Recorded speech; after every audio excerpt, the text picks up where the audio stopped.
Hello YouTube folks, you catch me in a bit of a mess here on my workbench.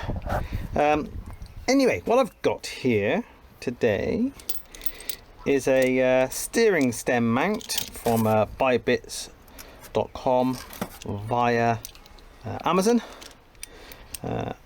Why? Well, I want to bang this down there,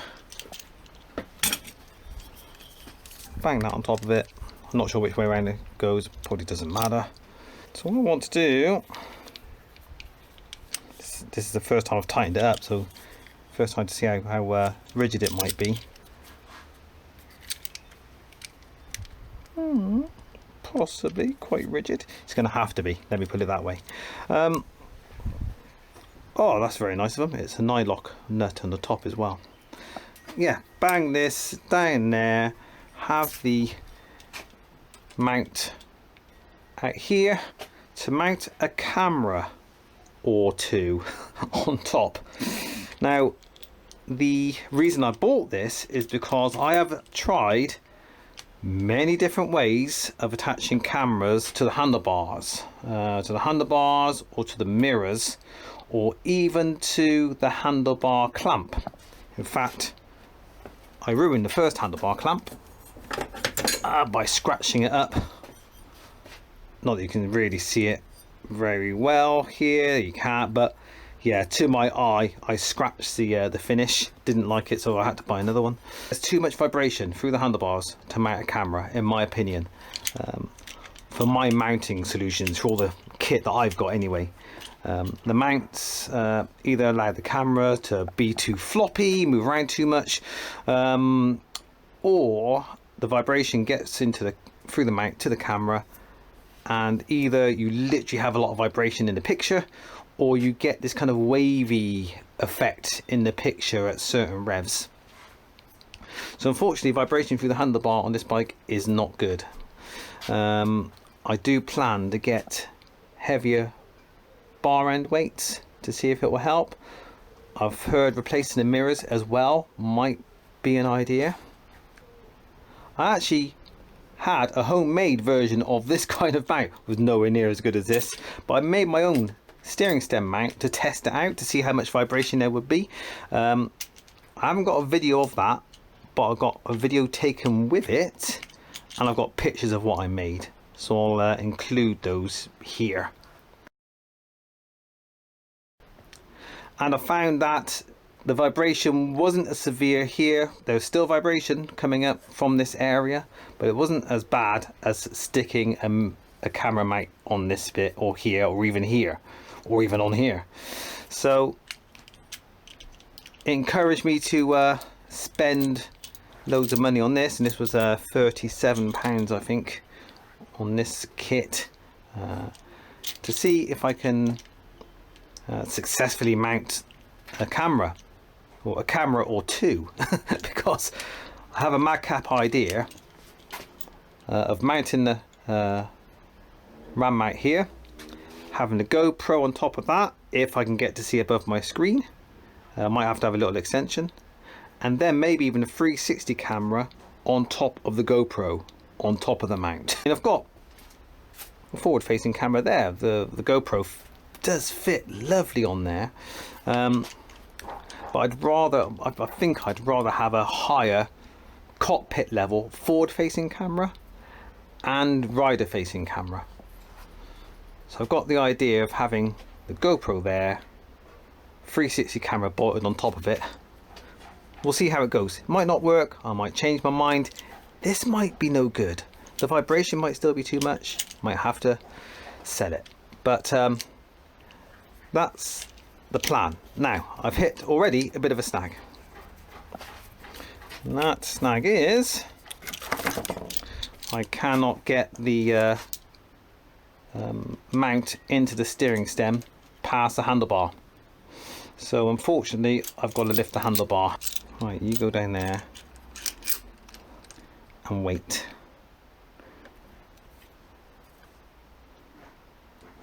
Nip it all back up to keep the handlebar in place. Do the top ones first because they do fit flush against the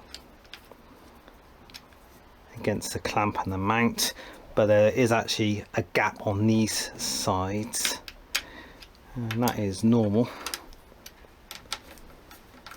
I think as I'm spinning this Allen bolt, I think the two sliding spacers are just spinning around as well. Oh, hold on. No, it's just suddenly, I think, started. Oh, that was lucky. It started to get tight. Am I missing anything? Oh, it's flush. Let's loosen it off. Just get the space, the washer looking a bit nicer.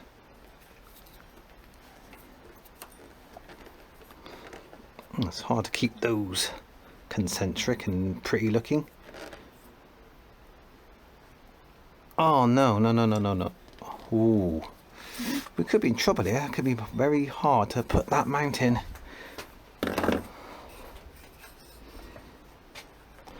Let's just get this in position. Let's see what's what. Don't touch the handlebar. Oh, wow. That is ridiculously close. But I don't think it's touching the bar. But if it's not, we are talking a millimeter clearance, maybe 2 at most. That is ridiculous. Can you just see a little bit of daylight behind, just beyond my fingertip? I just can't believe it. Yeah, I can't. That means yeah, that is touching, that is not.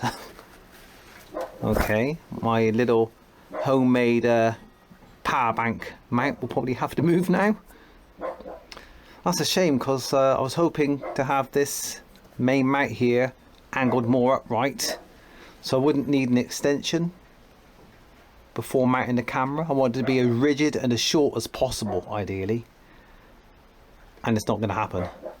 I can't rotate the mount the other way because it will interfere with the keys and the ignition. Yeah, I'm going to have an extension here. I'll try and get away with the shortest one I can, so I can see above the screen with the GoPro or the 360 camera. Might not be able to use both. I mentioned my madcap idea using both cameras at once in the same place. I can't see that happening if I have to put an extension at the bottom as well. So that'd be extension, GoPro, 360. It'll be all over the shop. But hopefully at least one camera will work in this position. Feels solid. Feels quite solid. The only thing is, I don't like the fact that this is plastic. Believe it or not, after all this. I wish that was aluminium. And I wish this mount was aluminium as well. I wish the whole thing was metal. But that'll cost quite a bit more than 37 quid, so. Mind you, buy cheap, buy twice is what they say. I do that a lot. Yeah, the news does not look good, I'm afraid. That is finger tight, although my elderly fingers probably not as strong as some fingers. But I don't like how much that moves. That's, and where's the problem? What's moving?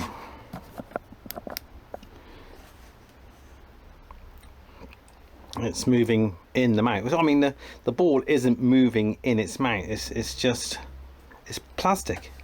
It's flexible, bendy. This is not what I wanted. That much movement, not at all. I want this to be rigid here as it is here. This is the homemade mount that I lashed up, where I screwed this top nylock down on top of that other nylock and squashed the rubber bushing out against the steering stem. Worked fairly well until the bushing started squashing sideways. This thing started getting loose. In the first half hour of my experiment with this, it was actually pretty rigid, but it didn't last. Here we are. So this is what this thing has to support. Hero 6 inside an aluminium case. Yeah, so here's the problem. Look, it's just crap. Not good enough.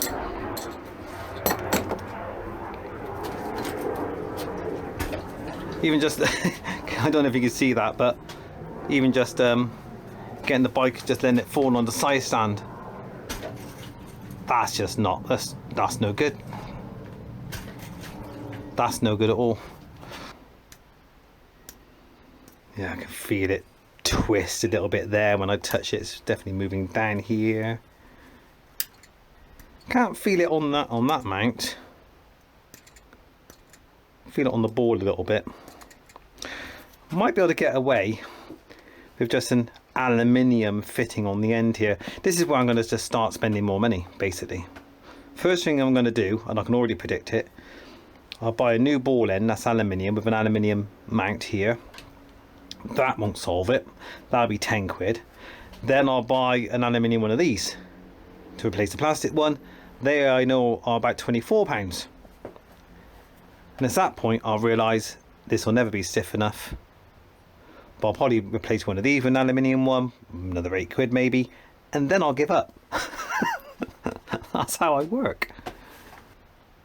Don't like giving up. I have got aluminium ones of these, but they're too long. I'll bang one on though. Bang on my banana one.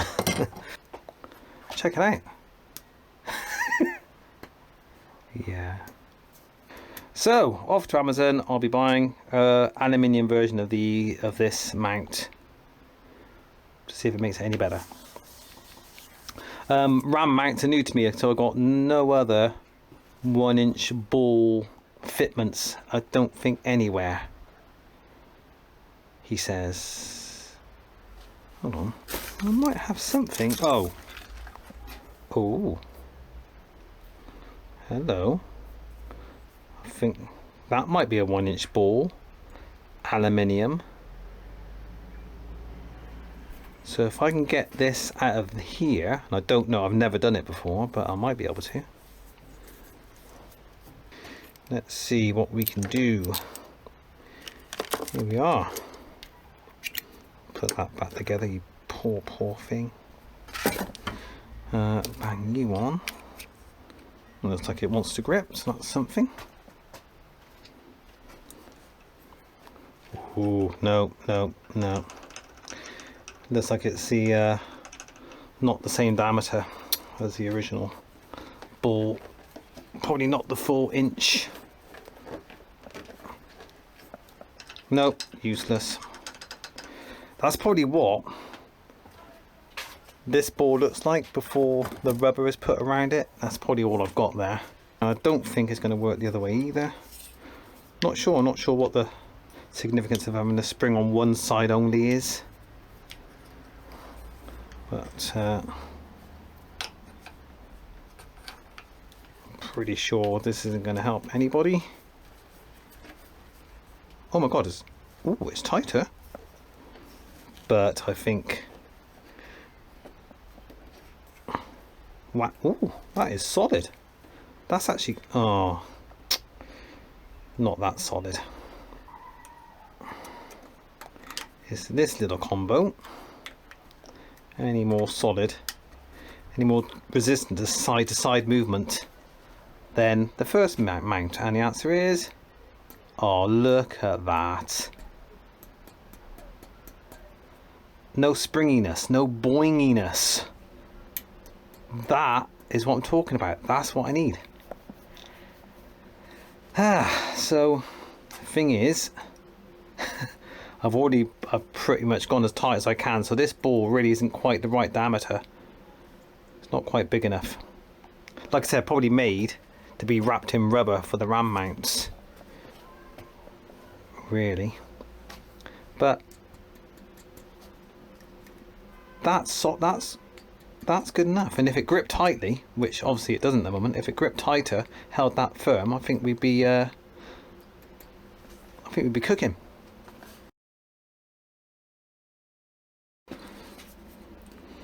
God, you couldn't put it in a more difficult place to tighten, could you?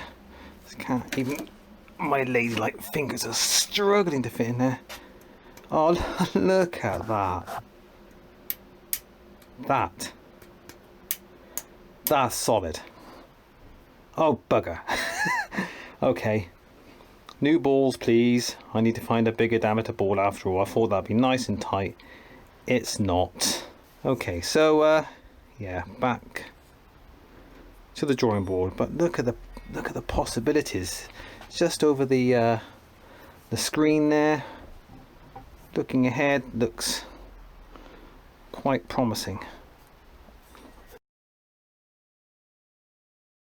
Right, so the original ball that came with this kit, let's try and get its size. Really?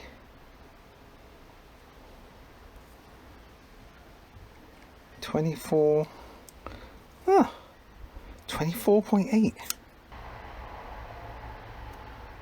Yeah, 21.8. That's a big old difference.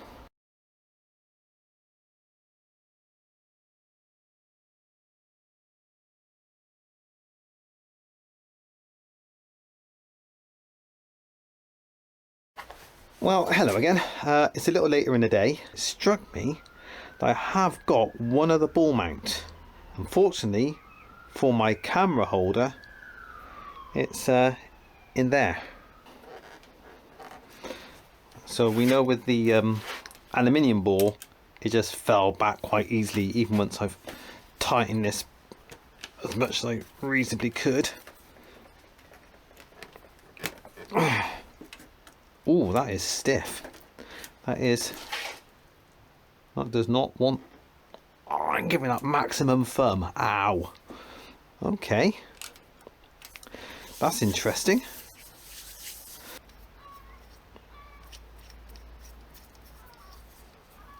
And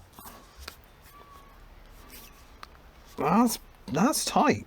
I was expecting to have some trouble with that spinning around by itself while I tried to tighten it, but oh, now it is. Great. This might loosen itself in that case, possibly. It's all too tightened to get a socket in there, unfortunately.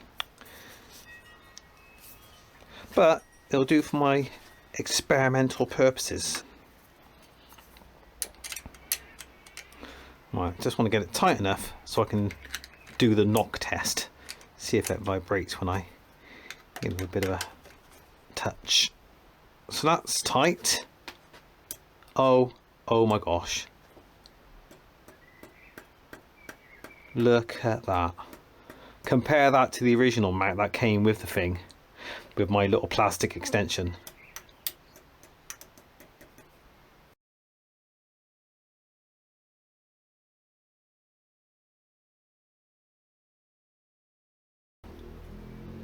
I reckon that's way too big for that. You know what's gonna... Oh, no. Oh, that was a risk.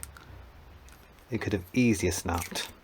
Attempting to attach the 360 camera to the top here. I've had some success, but at the moment the 360 camera goes a bit too far around. I really want it about there. That sort of angle.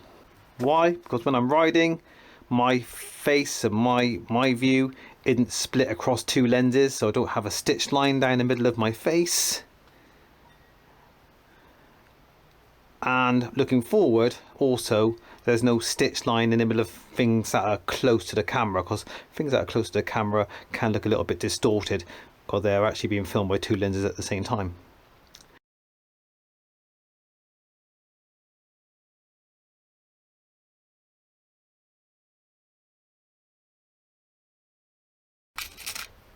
Or flatter ones might not do much, but it might be too thin. Oh, yeah, a bit too far around. Let's get another one of those, or maybe even two. One at a time.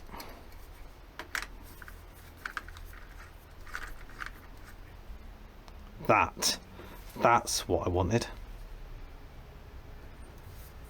Ideal.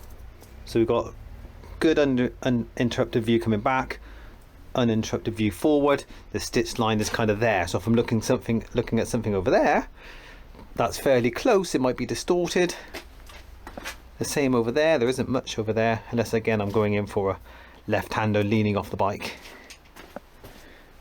So this is my experimental setup, which doesn't move much, for tomorrow's fun and games, weather permitting. We'll see if the rain stays off.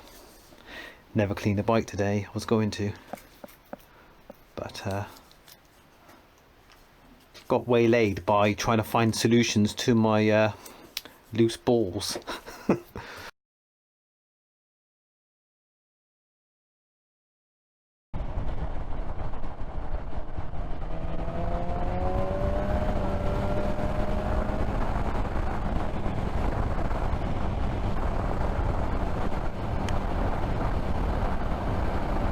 Right, so hopefully the cameras are behaving.